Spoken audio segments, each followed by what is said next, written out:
నిన్న American president Trump ట్విట్టర్లో ఒక వీడియోను పోస్ట్ చేశాడు. అమెరికా మిడిల్ ఈస్ట్ కంట్రీస్ నుంచి ఇరాన్ మీద అటాక్స్ చేయడం స్టార్ట్ చేసింది. మిడిల్ ఈస్ట్ కంట్రీస్లో ఉన్న ప్రజలు జాగ్రత్తగా ఉండాలి. మిడిల్ ఈస్ట్ కంట్రీస్ అంటే Kuwait, Qatar, United Arabic Emirates, Saudi Arabia. Iran చుట్టుపక్కల ఉన్న అన్ని దేశాలు మిడిల్ ఈస్ట్ కంట్రీసే. మిడిల్ ఈస్ట్ కంట్రీస్ ముఖ్యంగా సౌదీ అరేబియా, కువైట్, ఖత్తర్లో మన ఇండియన్స్ ఎక్కువగా ఉంటారు. ట్రంప్ ముఖ్యంగా ఏమంటున్నాడంటే, ఈ యుద్ధం ఆగాలి అంటే ఇరాన్లో ఉన్న అందరు లీడర్స్ అంటే ప్రభుత్వాన్ని నడిపిస్తున్న అధికారులు అందరూ చనిపోవాలి. అప్పుడే దీన్ని ఆపుతాము.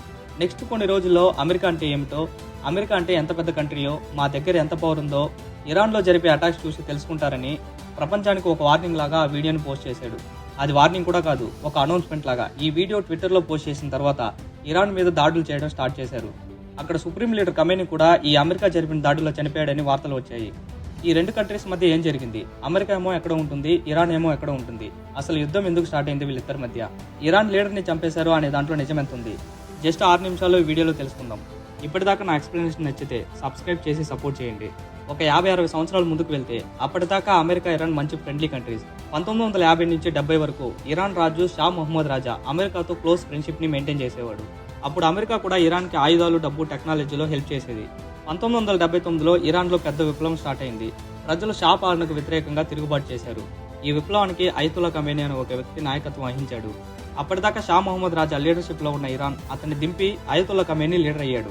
కొత్తగా ఇస్లామిక్ రిపబ్లిక్ ఆఫ్ ఇరాన్ ఏర్పడింది. 1979లో ఇరాన్ స్టూడెంట్స్ అమెరికా ఎంబసీని ఆక్రమించారు. ఎంబసీస్ అంటే ప్రతి కంట్రీస్ వేరే కంట్రీస్లో ప్రభుత్వ కార్యాలయం లాగా ఉండే ఆఫీస్. మన ఇండియాలో కూడా అమెరికాకు సంబంధించిన ఎంబసీస్ ఉంటాయి. అమెరికాకి సంబంధించిన ఎవరైనా ఇండియాకి రావాలి అంటే వీసా ప్రాసెస్, మిగతా ఏ అమెరికాకి సంబంధించిన పనులు ఇండియాలో జరగాలి అన్నా ఈ ఎంబసీస్ ద్వారానే జరుగుతాయి. ఇరాన్లో ఉన్న అమెరికా ఎంబసీస్ మీద ఇరాన్ స్టూడెంట్స్ అటాక్ చేసి 52 మంది అమెరికన్లను 440 రోజుల పాటు బందీలుగా ఉంచారు. ఇది అమెరికాకు చాలా పెద్ద అవమానం. ఏ కంట్రీ అయినా వాళ్ళకి సంబంధించిన వ్యక్తుల్ని బందీలుగా ఉంచారంటే అది పెద్ద అవమానంగానే భావిస్తారు. అదే ఇరాన్, అమెరికా శత్రువులుగా మారడానికి స్టార్టింగ్ పాయింట్. అప్పటి నుంచి అమెరికాకి ఇరాన్ ఒక ఎనిమి కంట్రీగా మారింది.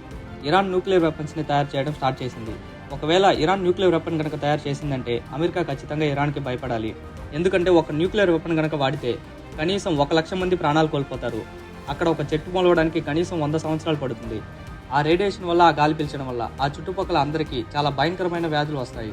ఇలాంటి న్యూక్లియర్ వెపన్స్ ఇరాన్ లాంటి కంట్రీస్ దగ్గర ఉంటే అది ప్రపంచానికే డేంజరస్, ఒక పెద్ద ముప్పు.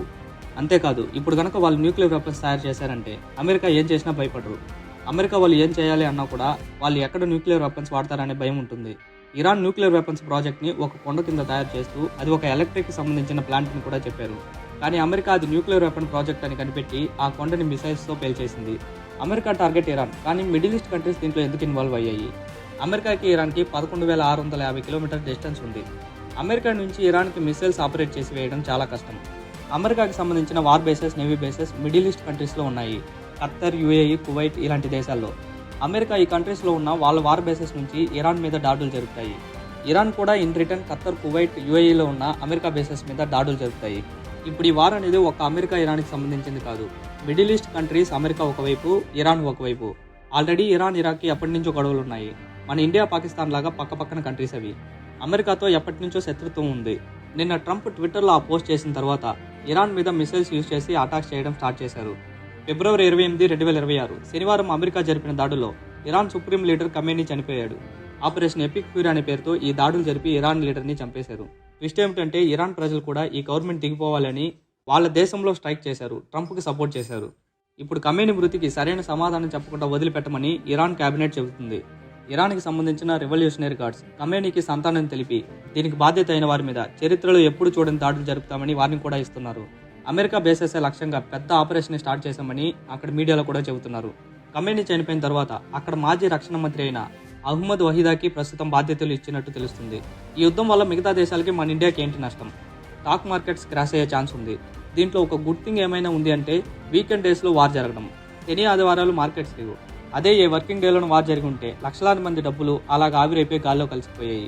స్టాక్ మార్కెట్స్ ఎక్కువగా జియో పాలిటిక్స్ని బేస్ చేసుకుని ఉంటాయి.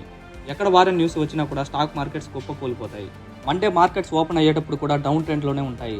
ఇరాన్ వాళ్ళు కూడా రివెంజ్ అని ఇంకా దాడులు జరపడం స్టార్ట్ చేస్తే ఇంకా కొన్ని రోజులు స్టాక్ మార్కెట్స్ రెడ్లోనే ఉంటాయి. నెక్స్ట్ పెట్రోల్ ప్రైసెస్ బాగా పెరుగుతాయి.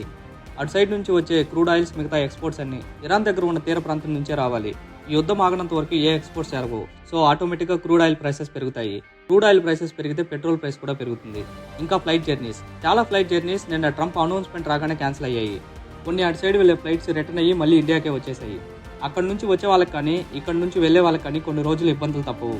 వేరే లాంగ్ కంట్రీస్కి వెళ్ళాలన్నా కూడా ఈ మిడిల్ ఈస్ట్ కంట్రీసే ఒక ఫ్యూల్ స్టేషన్గా ఉంటుంది. ఈ మిడిల్ ఈస్ట్ కంట్రీస్ దగ్గర ఆగి ఫ్యూయల్ని ఫిల్ చేసుకుని వెళ్ళాలి. ఇండియా వాళ్ళు అమెరికా ఇలాంటి దేశాలకు వెళ్ళాలి అన్నా కూడా కొన్ని రోజులు ఈ ఫ్లైట్ జర్నీస్ ఇబ్బందులు తప్పవు. ఇంకా పెట్రోల్ కాకుండా అటు సైడ్ నుంచి వచ్చే ఎక్స్పోర్ట్స్ థింగ్స్ మీద కూడా ఇక్కడ రేట్స్ పెరిగే ఛాన్స్ ఉంటుంది. Final conclusion, Iran supreme leader Khamenei మృతి చెందాడు. నెక్స్ట్ ఆ దేశం పరిస్థితులు మారతాయి. నెక్స్ట్ లీడర్ ఎవరు అనేది ఇంకా కొన్ని రోజుల్లో తెలుస్తుంది. ఈ వార్ కూడా ఎప్పుడు ఆగుతుందో ఇరాన్ తీసుకునే నిర్ణయాల మీద ఆధారపడి ఉంటుంది. మీరు ఈ వార్ గురించి ఎప్పుడు ఆగుతుందో అనే దాని గురించి కామెంట్ సెక్షన్లో మీ అభిప్రాయాన్ని తెలపండి. నా ఎక్స్ప్లెనేషన్ కనుక నచ్చితే సబ్స్క్రైబ్ చేసి సపోర్ట్ చేయండి. Thank you for watching.